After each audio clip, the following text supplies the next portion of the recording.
Friends, we put our heart and soul into bringing you terrifying horror stories that will send chills down your spine. If you enjoy the tales on the Silent Terror channel, make sure to subscribe and hit the bell icon so you never miss our latest stories. Ed and Lorraine Warren are legendary names in the world of the paranormal. Together, they solved countless hauntings and carried out exorcisms that shocked the world. But among all their encounters, there was one case that even shook them to the core, the final case of their lives. The Smurls family case. The year was 1973. In the quiet suburbs of Pennsylvania, USA, Jack and Janet Small moved into an old duplex house with their 2 daughters. Their previous home had been destroyed in a hurricane flood, and this new house was meant to be a fresh beginning. They came with new dreams and hopes for a better life. In the beginning, everything seemed normal. Jack even received a promotion at his job, which gave him confidence that life was finally turning around. With his extra income, he decided to renovate their new home, to make it truly theirs. But little did they know, the moment the renovations began, something sinister awoke inside the walls. At first, the changes were subtle. Tools and equipment used for repairs would disappear mysteriously, only to reappear in the very spot they had vanished from. Then dark, almost oily stains began appearing on the walls of one particular room. Jack painted over them again and again, but no matter how many coats of paint he used, the stains would always return, darker and more disturbing each time. The lights inside the house began to flicker at random. One evening, while Jack sat down to watch television, the screen suddenly burst into flames, as if someone had thrown a firebomb at it. Electricians checked the wiring countless times, but there was never any fault.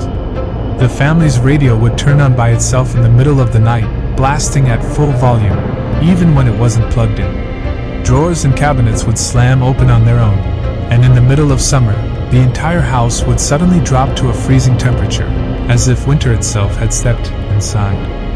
Things grew darker when the family renovated their bathroom. The very next day, Janet walked in and froze in horror. The entire bathroom was covered with deep claw marks, as though a wild animal had been trapped inside overnight. From then on, fear began to settle in.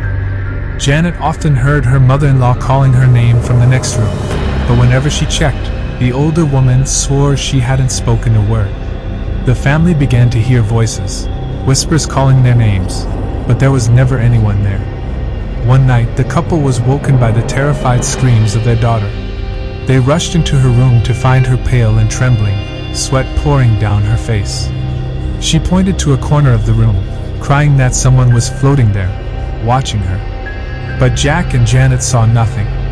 Only when the lights were switched on did the girl calm down, though her eyes told the truth.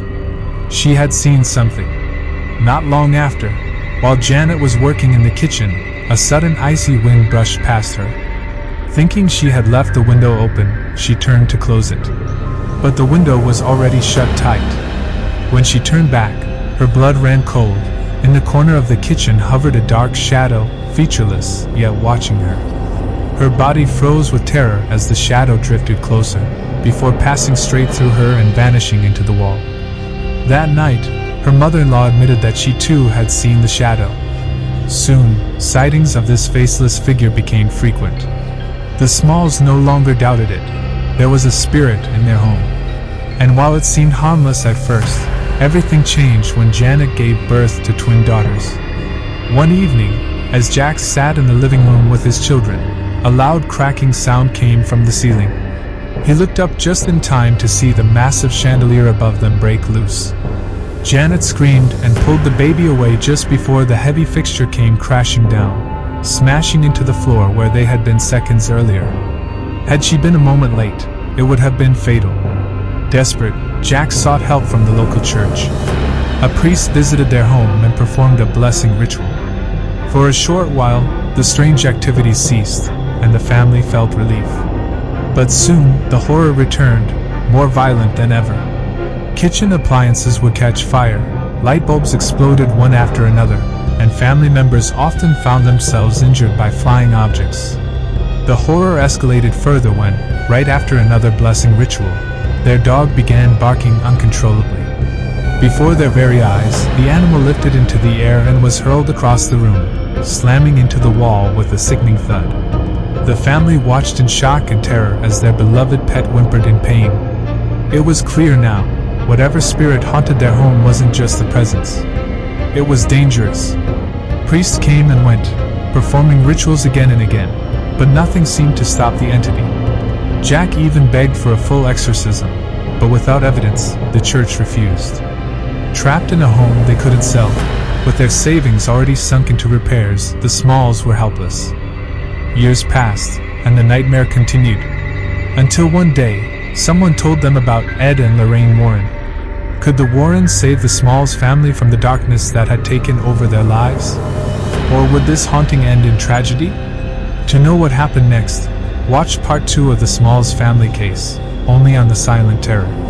And don't forget to subscribe to our channel. You don't want to miss what comes next.